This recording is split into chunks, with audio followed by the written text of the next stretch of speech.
The thing that I love the most about Caitlin is just how similarly our views are aligned on everything. We really know what we want out of life, and we work together as such a great team to help achieve my goals, her goals, and our goals together.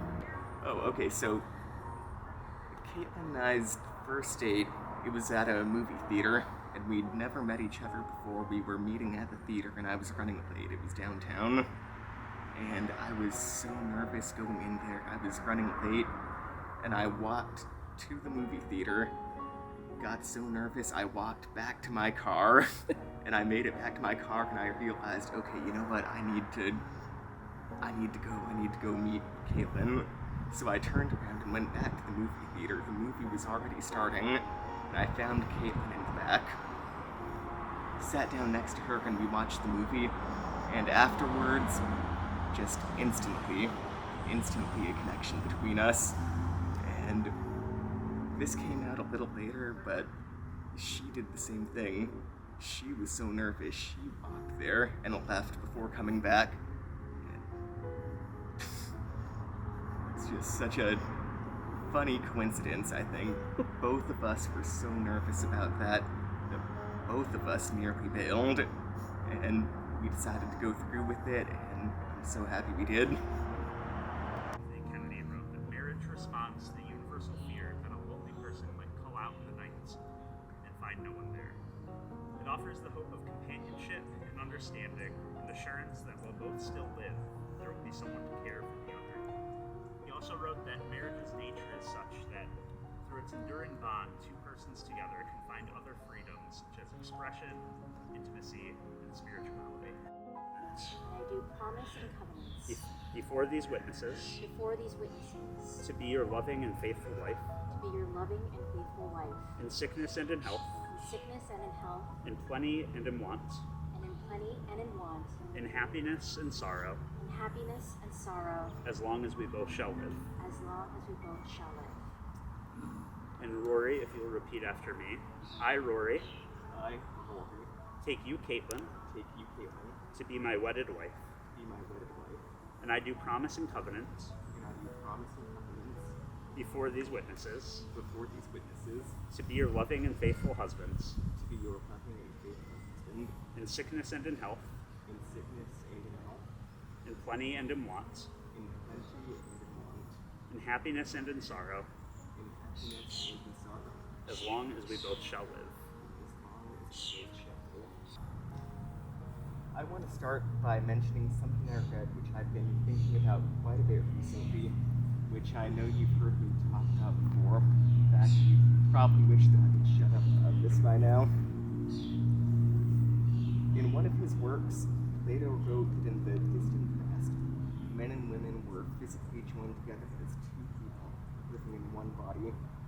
After anchoring the gods, they were split up, forced to live alone, endlessly searching for their separated other half.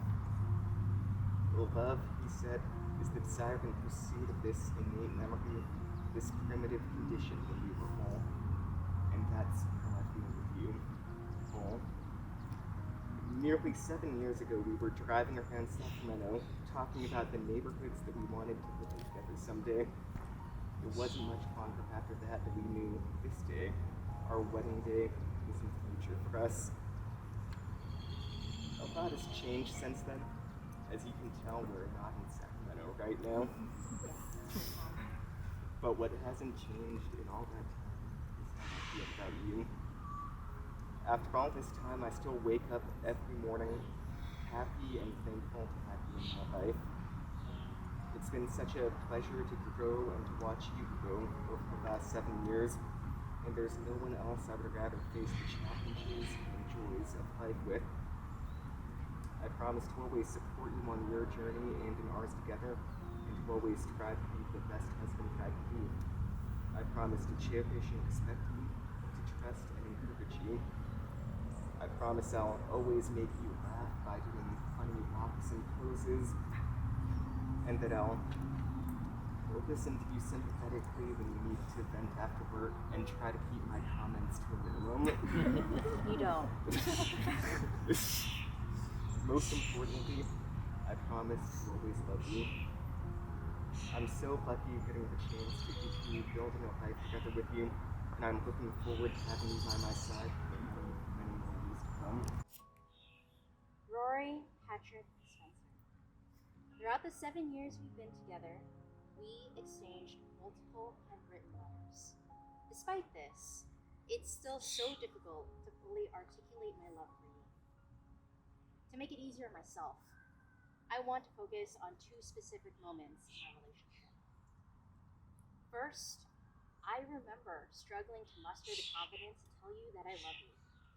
We were only dating for less than 2 weeks at this point. So I chose to make a playlist for you and burned it on a CD. When I gave it to you, I said, you already know how I feel.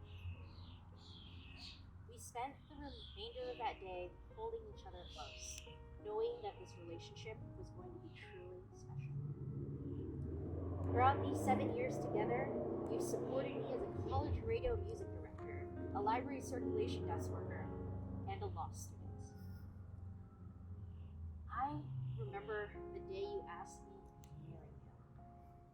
It was an overcast day in Nescalu, a small beach town along the coast. We sat on the rocks overlooking the Pacific, and I rested my head on your shoulder. It was then and there you asked me to marry you. I said yes, and we shared a kiss on the lips. As I stand here before you, I know I am standing before the most loving, caring, and devoted person I know.